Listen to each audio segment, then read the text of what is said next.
Merci. 1er octobre aujourd'hui. Je suis vraiment contente de commencer ce mois d'automne avec vous. Voici ce qu'on vous a préparé. Combattre le Parkinson grâce au sport. Le racquetball a une façon, pour moi, de me redonner mon corps tel qu'il était avant. Quand la retraite approche, on fait des plans, on a tout plein de projets, mais parfois, la vie nous réserve des surprises. Jacques Séguin en sait quelque chose. Bonjour, M. Séguin. Bonjour. À 51 ans, vous avez reçu un diagnostic qui a bouleversé votre vie. Oui, un diagnostic de Parkinson, ça change le concept de vie. J'avais toujours rêvé à la retraite que les 3 premiers mois, je lirais, je dormirais et j'écouterais la télévision. J'ai eu mon souhait, mais pas de la façon que je l'espérais. Et quand vous avez reçu ce diagnostic-là, qu'est-ce que ça a fait dans votre vie? Bien, une mise en question de tout ce qu'on a planifié ensemble avec Suzanne, mon épouse, des jours à venir. Alors ça change les plans. Vous alliez prendre votre retraite sous peu. J'aurais pu travailler encore 5 ans et prendre ma retraite après, mais ça a été le congé de maladie et la retraite. Alors, quand j'avais un travail qui était assez exigeant au niveau de temps, d'énergie et de bonté de travail en éducation, mais ça grugeait beaucoup de mon énergie et lorsque j'ai commencé à prendre des médicaments, j'ai cessé de conduire l'auto pendant l'attente des effets secondaires. Alors, j'aurais demeuré à Castleman. Mon bureau était à L'Ornial, à 60 km. J'avais des rencontres à Cornwall, à Donc, ça Ottawa. bouleversait C'est carrément. ça. Alors, donc, au plan physique, oui. ça bouleverse, mais au plan émotionnel et psychologique, je pense que c'est ça qui est le plus difficile. C'est la perception de soi et de se poser la question que je me suis posée très souvent, est-ce que je suis encore utile pour quelque chose? Alors ça a motivé beaucoup de mes décisions au niveau de travail, au niveau de non seulement faire ce que le physiothérapeute me suggère de faire, mais d'en faire plus. Et j'ai découvert un sport par excellence pour moi, qui est le racquetball. Ah oui, et ça, le racquetball, là, on peut presque dire que ça vous a sauvé la vie moralement. Oui, oui. J'ai commencé à jouer au racquetball, j'ai joué 5 minutes, et puis là, j'étais me coucher. J'ai eu de la misère à me rendre à mon lit. J'ai pleuré et j'ai dormi. Et vous avez juré même de ne plus jamais remettre les pieds sur un terrain. Exactement. Vous n'avez pas tenu votre promesse. Non, heureusement. Le lendemain matin, je suis retourné et j'ai duré 6 minutes. Et dans l'espace, et je me suis bâti physiquement. Le racquetball a une façon, pour moi, de me redonner mon corps tel qu'il était avant.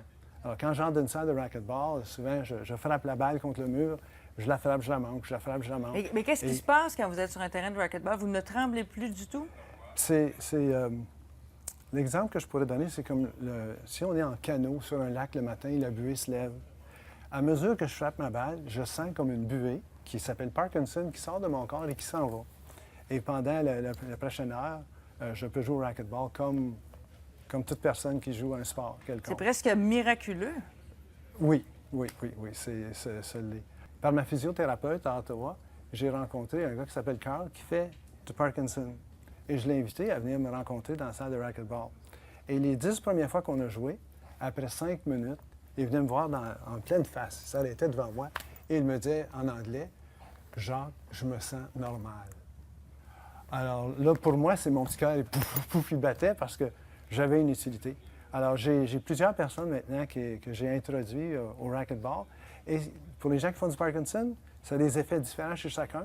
Mais ce qu'ils me disent, c'est que c'est le sport qu'ils font qui a une intensité la plus forte, la plus rapide et la plus durable.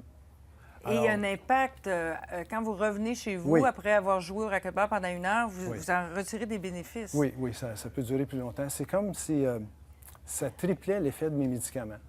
Alors, je me sens bien, je vais jouer au racquetball. Certaines personnes me disent, ou disent en général, me rendre au gymnase, c'est dur, mais une fois que je suis rendu, j'aime ça. Moi, je ne me pose pas la question. Je vais au gymnase. Et vous, c'est très important pour vous d'en parler et que les gens en parlent aussi. Oui. C'était ma thérapie personnelle. Quand j'ai été diagnostiqué un samedi matin, le dimanche soir, on avait un souper famille avec les 3 filles et une fille qui était en études en Europe. Et on a parlé du Parkinson, etc. Et là, on a appelé ma fille en Europe parce qu'on s'était dit, il ne faut pas qu'elle l'apprenne en venant chez nous à Noël, là. Ça va être dur pour elle, mais on va lui dire la vérité. Parce que les filles m'ont dit, on ne peut pas ne pas lui dire la vérité quand elle va venir à Noël, puis elle va découvrir qu'on lui a caché ça, c'est pas faisable. Alors, on l'a tous appelé, je l'ai appelé, j'en ai parlé. Les 3 autres filles en ont parlé, et à ce moment-là, elle avait un copain qui était proche d'elle, qui était venu souper avec nous, et il lui l'a appelé aussi. Il lui a dit, bien, ton père, il tremble un peu, là, mais c'est pareil comme avant. Alors ça, c'était bien. Pensez-vous que le sens de l'humour, ça aide à passer au travers? Le sens de l'humour joue une partie importante dans ma vie parce que je fais souvent des farces sur le Parkinson. Ça rend les gens plus à l'aise aussi autour de moi. Ah oui, tantôt, avant de faire l'entrevue, vous avez fait une joke avec le mot trembler et tout ça. Ça m'a étonné, mais en même temps, ça m'a décontracté parce que je me suis dit, cet homme-là a le sens de l'humour, puis c'est pas tabou, sa maladie. Non, c'est ça. Comme je te disais tantôt, je pense à la télévision, j'en tremble. Et c'est effectivement, c'est un mélange de Parkinson et nervosité d'être ici, mais ça, j'aime ça. Ce sont des fois trembler et désagréables, mais quand je rencontre quelqu'un en fauteuil roulant ou quelqu'un avec une canne blanche, je me dis, oh, ils ont des défis qui dépassent les miens, ça. Alors, il y a beaucoup de gens qui ont chacun leur défi, et moi, c'est le Parkinson. Alors, j'en parle, je le vis, mais je ne le laisse pas gagner. Je vais livrer une bataille jusqu'au bout. Et puis, pour livrer la bataille, j'ai mon racquetball. J'ai une épouse qui est fantastique, qui, des fois, elle écoute ce que je dis, puis je le regrette, là, dans le sens que un jour, je lui ai dit, Suzanne, laisse-moi pas tomber dans la facilité. Qu'est-ce que vous vouliez dire par là? Bien, si on a des comptes à régler financiers, que je dois appeler, etc., puis là, je me fie sur elle, elle me dit, ben non, je ne te laisserai pas tomber dans la facilité, fais ton appel téléphonique. Si on a du travail à faire, alors, je ne veux pas qu'elle prenne tout mon travail sur son dos. Et j'ai des responsabilités et j'ai des devoirs aussi envers elle et ma famille. Et alors, c'est ça. Quand vous avez annoncé à vos amis que Oui. vous souffriez de Parkinson, ils ont eu une réaction à laquelle vous attendez pas, vous ne Oui. vous attendiez pas nécessairement. Ce que j'ai décidé, c'était dès le premier jour d'en parler. Alors, lorsque j'ai été diagnostiqué le samedi, le lundi, j'étais dans le bureau de mon patron et je lui expliquais. Et j'avais tout un paquet de gens que je voulais le dire personnellement. Et la réaction était comme... et puis, il y a un gars qui est venu me voir le lendemain, il dit, Jacques, j'ai eu de la misère à dormir. Comme, je te regarde, tu manges bien, tu manges avec nous à la cafétéria, tu manges bien, tu fais des sports, tu as l'air en santé, on ne t'a jamais vu en boisson, tu ne fumes pas. Si ça t'arrive à toi, qu'est-ce qui va nous arriver à nous autres?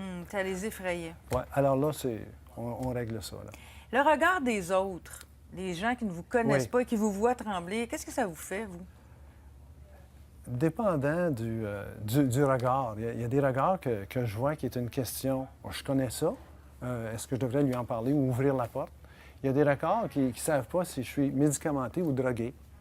Alors, ce regard-là, dans ma tête, ça fait un peu plus mal. Mais Plusieurs années plus tard, là, ça fait quand même 9 ans. Oui. Est-ce que ça fait toujours aussi mal? Non. Non. Je suis habitué je suis habitué à trembler, à boiter quand je suis fatigué. Alors, je me donne des siestes, des droits de faire des siestes le jour, et je me suis trouvé un moyen pour ressortir tous ces sentiments, ces émotions-là. Quel est-il? Je me donne le droit. 5 Ah oui, minutes. ça, là, c'est fascinant, mais j'en reviens pas. Bien, je me Racontez-nous donne ça. le droit Oui. pendant 5 minutes par mois, qui est non cumulable si je saute un mois, d'avoir pitié de pauvres petits moi, d'être envieux, être jaloux, être fâché contre ma mère qui est décédée, qui devait me guérir De et qui ne l'a pas fait chialer. encore. Oui, et sans me sentir coupable. Alors, j'ai intensifié 5 minutes dans une boule compressée. Je le fais quand je suis seul. Je peux pleurer si je veux, je peux frapper dans mon oreiller. Et au bout de 5 minutes, je le mets de côté. Et si je saute un mois, c'est pas cumulable pour 10 minutes. Alors là, je saute plusieurs mois, et puis, mais ça me va. Mais ça, c'était pour me permettre D'hyperventiler, oui, là, d'avoir sans un me sentir espace. coupable. Oui. La culpabilité, c'est grave. C'est important pour vous, Oui. M. Séguin, de donner l'exemple, d'inspirer les autres et surtout, je pourrais dire, vos petits-enfants. Pourquoi donc? Une des premières choses quand j'ai appris que je faisais du Parkinson, c'est j'avais pas de petits-enfants à ce moment-là. Mais moi, les souvenirs que j'ai de mes grands-parents, c'est un grand-papa qui est assis à côté du poêle, qui fume la pipe. Il faut aller lui donner un bec en arrivant puis un bec en partant. Malheureusement, c'est le seul souvenir que j'ai de mon grand-papa. Ma grand-maman, c'était une personne qui était malade et il fallait lui donner un bec en arrivant, lui donner un bec en partant. Donc, un souvenir très Oui, bien, c'est ça. distant. Je suis le plus jeune de famille chez moi, donc je les ai moins connus.